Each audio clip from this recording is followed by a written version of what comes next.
r/ask Reddit. What is your I don't get paid enough for this shit moment?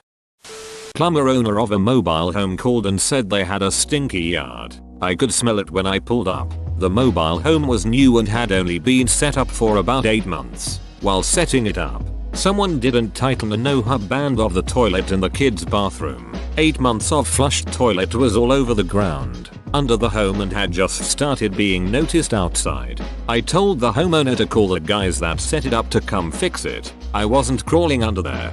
Oh god. And it must have been smelling long before it got that bad. I'm picturing them walking around their house for months, asking what is that smell?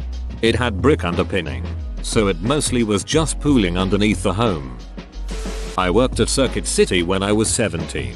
Heard a noise of packaging being opened in the movie section. Found a guy crouched down cutting open DVD boxes and stealing the discs. He looked at me, held his knife out and said, "Got a problem?" I just replied, "I don't get paid enough for this shit," and backed off. I went to the back room of the warehouse area to call a manager to tell them what happened. Never could get a hold of anyone, so I just chilled in the warehouse area for a half hour to decompress. The wise choice. Why get shanked over some ducking megacore DVDs? Imagine getting killed over Big Mama's house. When I was doing 90% of my boss job in hopes of a full-time promotion that I had been promised for 3 years, and he took all the credit and told me my promotion wasn't in the budget. Bro, duck that. Yup, I left 2 weeks later. I'm a public librarian.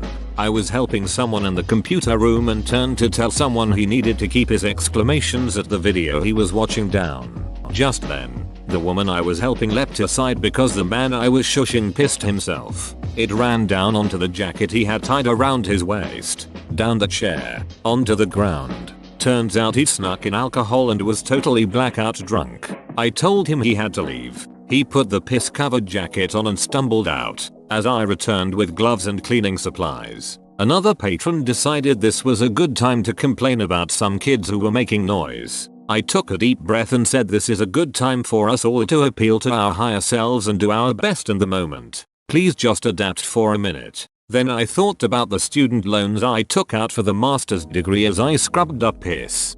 I took a deep breath and said, "This is a good time if we all just appeal to our higher selves and do our best in the moment. Please just adapt for a minute. There really ought to be some kind of beatification process for librarians." Absolutely. This is an eye-opening statement, I think. As a society in the US, we have forgotten this aspect of humanity. We have forgotten we do have a higher self and only feed our base self. Thanks. I worked at a heating and air conditioning company doing bookkeeping. I was being trained by the company's accountant. If I made a mistake, the owner would literally scream at me full voice. I overheard him talking to his brother, and his brother had told him not to scream at me. The owner said, "You have to tear them down to build them up." I decided I wasn't going to take another day of his screaming after that. Nor should you. I am a CPA and used to do bookkeeping. No way in hell should you ever let someone treat you like that. Those are rookie numbers. No, I quit. Grocery store cashier. The customer was angry because her cereal had rung up wrong. I called a price check and this lady berated me the whole time.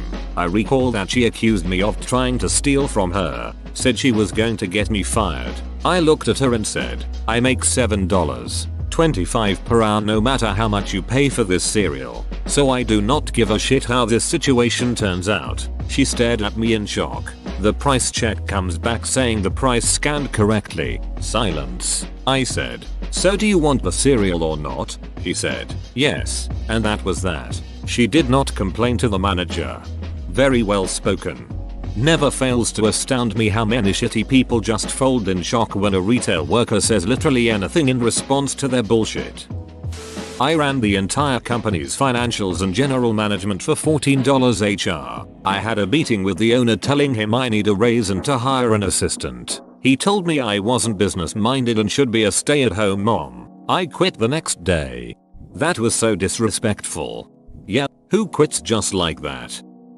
Bagging groceries at a major supermarket. The manager came over to tell me that I needed to clean up the bathroom. An elderly gentleman fell off the toilet while pooping and it was a literal shitshow. Apparently I was the most qualified because I was 16. I was handed a broom and a dustpan. I shit you not. Sorry, had to. My reward for going above and beyond the Call of Duty? $5 in store coupons. Sometimes dreams really do come true. Not sure about your country, but growing up I always got out of that by saying I haven't been trained in hazardous materials or biomaterial handling and disposal. If you train me and provide the proper protective equipment, I'm happy to do it. They'll always find someone else, as technically it is biohazardous material and by law, at least where I am, requires a bunch of BS. No employer wants to even think about the Ministry of Labor. I know that would work in America, but also, biohazard training is a joke. You watch a like 8-minute video, and they show you where the special biohazard bucket is, and guess what the bucket contains? Standard cleaning supplies and extra gloves. Nothing special, just average stuff that's been put with the bucket. First day at the health department. I'm left at the reception desk alone while literally everyone else in the office went out to a farewell lunch for the person I was replacing. As I was on 90-day probation, wasn't yet licensed and badged, my pay was $7.96 per hour. I'm sitting at reception, and some redneck comes in with a leaking garbage bag and drops it on my desk. It contains a newly beheaded javelina head. His buddy had been bitten, and it needed to be tested for rabies ASAP. I had no ducking clue what to do with a leaking garbage bag of javelina head. He couldn't wait for others to return, so he left a number and split. Turns out, we don't do that sort of thing at the health department. Guy refused to come back. Javelina pig-like creature in Central and South America for anyone else wondering. Edit. SWUSA2. Also a Texan chimed in and said if you're chased by one, climb a tree and they are good eating. Can be eaten. So OP if no rabies you can have a little BBQ. And the southwestern US.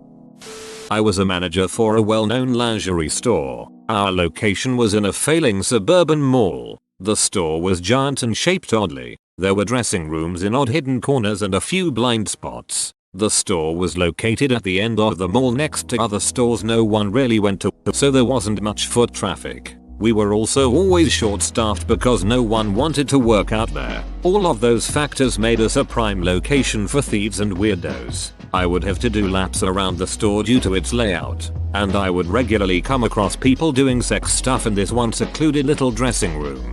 The dressing room was in a sort of alcove and was the least visible spot in the store, so it was prime real estate for all kinds of shenanigans. It ranged from women doing strip teases for men, to catching couples having oral sex, to catching couples having penetrative sex, to catching men masturbating. The final straw was catching a man at closing time, masturbating into a pile of cotton panties with the dressing room door wide open. I couldn't take it anymore. I put in my notice the next day, and what was crazy was that corporate always shrugged or laughed it off when I would call and complain that we needed a security guard. I was 21 at the time, and every woman that worked there was between 19 and 30. It was a safety issue, and they'd also blame us for all the merchandise theft, which we were unable to prevent because there weren't enough bodies in that gigantic store to prevent it. I was also dating a guy who also worked in the mall, and he told me that they finally closed up that one dressing room not long after I left. He said a lot of folks were pissed because apparently that one little dressing room was a well-known open secret spot for hooking up. Same thing happened to me, minus the sex stuff. Huge store, barely any employees, high thefts, no cameras to deter either. Corporate solution? Cut hours even more as a punishment to us, idiots. They always blame the staff. Corporate would berate me on district calls and I'd always tell them no one wants to work here. We generally would have only 2 employees per shift in a store that needed at least 5 or 6. It was physically impossible for us to keep an eye on every part of the store at all times, but they didn't want to hear it.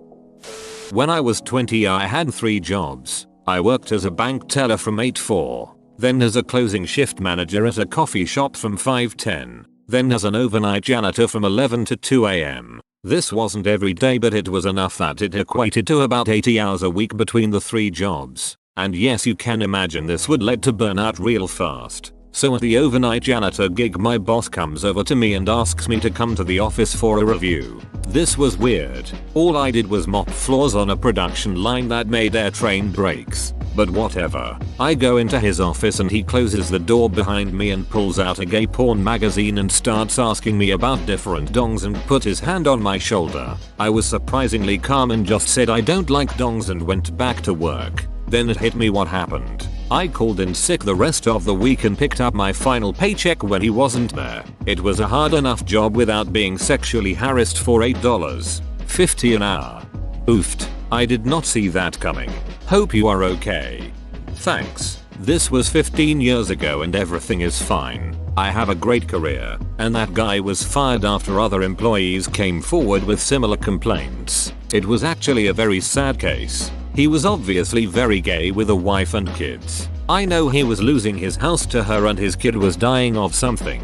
I think cancer. He ended up losing everything and I think he died homeless. I really don't have any animosity towards the guy. I think he was broken and looking to find a little of himself. Even though the way he did it was absolutely wrong. It's just sad.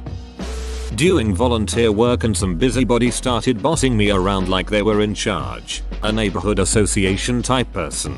I told them to back the duck off. It took a couple of seconds for people to realize that the person barking orders wasn't a boss, but an a-hole that was used to being in control. Edit. I didn't expect this to blow up. Just to clarify, if the person is in a position of responsibility, such as treasurer or coordinator, then they have a reason to delegate tasks to some extent. I also didn't use the words back the duck off. It had the same impact and pulled the rug from under him. I don't think it's nice to be overly rude in return because a lot of ignorant people are basically ignorant in the true sense. If you find yourself in a position that you're in charge of organizing an event with volunteers, then you'll need to have a degree of humility that isn't often seen enough in business.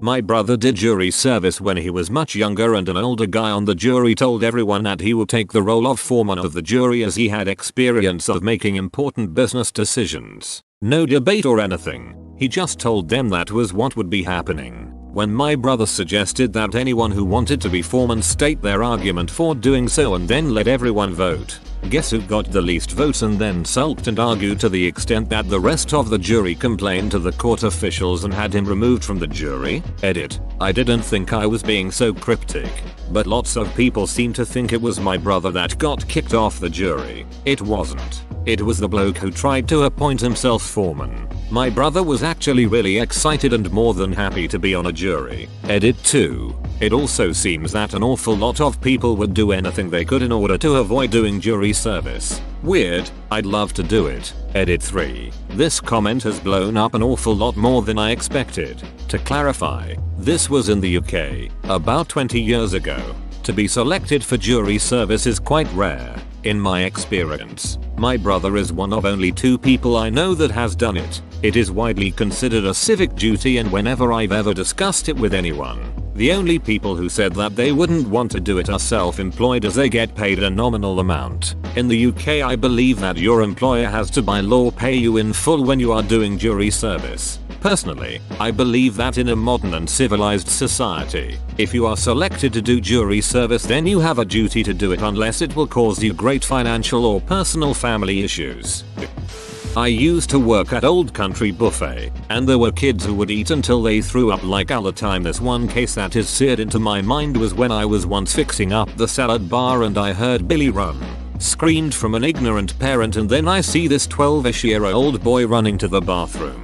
Only he didn't make it. An unholy amount of undigested red jello came exploded out of him like a ducking volcano all over the Caesar salad, the floor next to the cash register, and on about 5 or 6 diners waiting in line to get in. It looked like he had literally vomited his guts out in an arc about 10 feet in diameter. I had to sweep up the chunks with a broom until a dishwasher with a mop could take care of the rest.